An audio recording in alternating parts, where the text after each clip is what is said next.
आमदनी की है उसका भी बड़ा लाभ मध्यम वर्ग को मिला है। 2014 से पहले सिर्फ 2 लाख रुपए की आय पर ही इनकम टैक्स लग जाता था, जबकि बीजेपी सरकार में अब 7 लाख रुपए तक की आय पर कोई इनकम टैक्स नहीं देना होता। इस वजह से मध्यम वर्ग के हजारों करोड़ रुपए बचे हैं। साथियों, हमने यूपी में ईज ऑफ लिविंग और ईज ऑफ डूइंग बिजनेस पर समान बल दिया है। डबल इंजन सरकार का मकसद है कि कोई भी लाभार्थी किसी भी सरकारी योजना से वंचित न रहे। हाल में जो विकसित भारत संकल्प यात्रा हुई है, इसमें भी यूपी के लाखों लाभार्थियों को उनके घर के पास ही योजनाओं से जोड़ा गया है। मोदी की गारंटी वाली गाड़ी गांव-गांव, शहर-शहर पहुंची है। सैचुरेशन यानी 100% लाभ जब सरकार अपनी तरफ से लाभार्थियों तक पहुंचाती है तो वही सच्चा सामाजिक न्याय है। यही सच्चा सेक्युलरिज्म है। आप याद करिए, भ्रष्टाचार और भेदभाव का एक बहुत बड़ा कारण क्या होता है। पहले की सरकारों में लोगों को अपने ही लाभ पाने के लिए लंबी लंबी लाइनें लगानी पड़ती थी।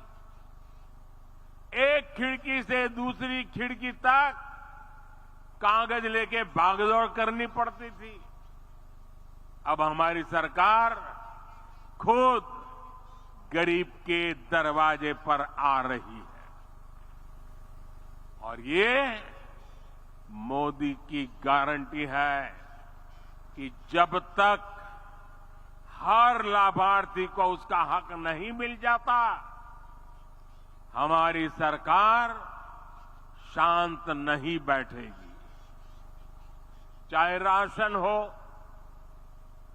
मुफ्त इलाज हो, पक्का घर हो, बिजली, पानी, गैस कनेक्शन हो, ये हर लाभार्थी को मिलता रहे।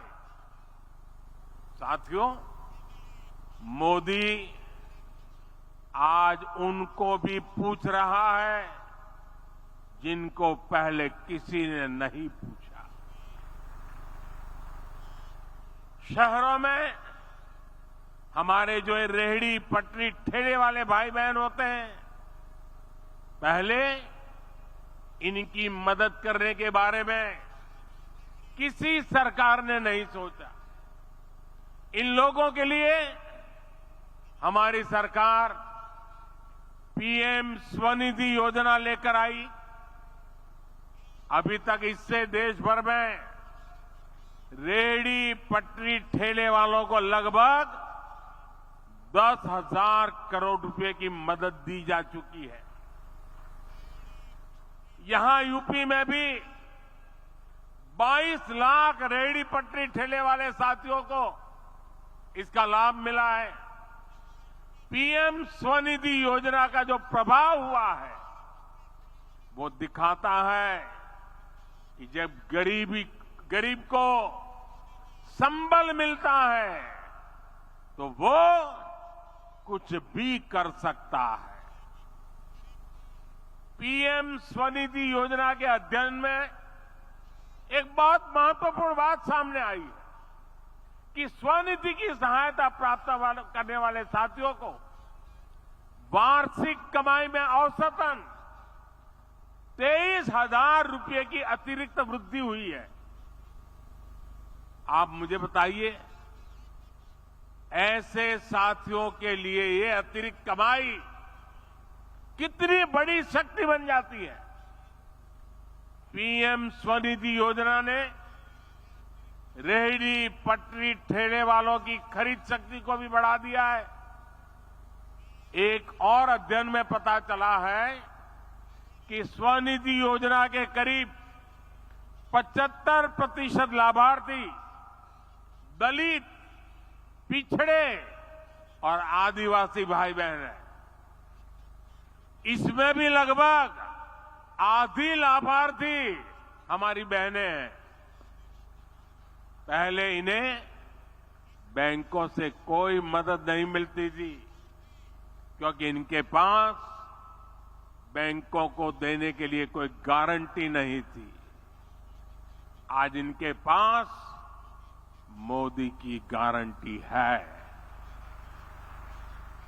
और इसलिए उन्हें बैंकों से भी मदद मिल रही है। यही तो सामाजिक न्याय है, जिसका सपना कभी जेपी ने देखा था, कभी लोहिया जी ने देखा था। साथियों, हमारी डबल इंजन सरकार के निर्णय और उसकी योजनाओं से सामाजिक न्याय और अर्थव्यवस्था दोनों को फायदा होता है। आपने लखपति दीदी के संकल्प के बारे में जरूर सुना होगा। बीते 10 वर्षों के दौरान हमने देश भर में 10 करोड़ बहनों को सेल्फ हेल्प ग्रुप से जोड़ा है।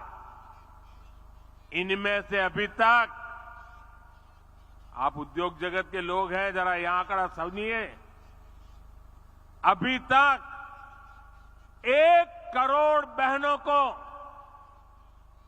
लखपति दीदी बनाया जा चुका है।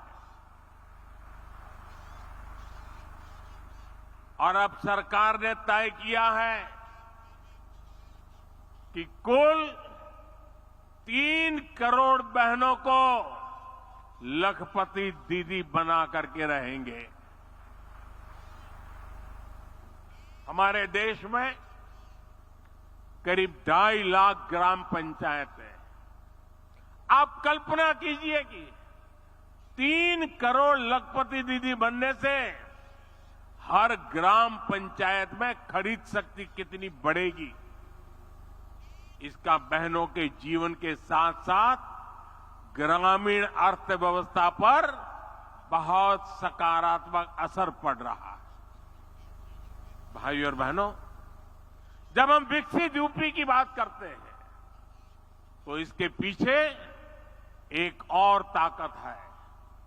ये ताकत है यहां के एमएसएमई, यानी छोटे, लघु और कुटीर उद्योगों की ताकत।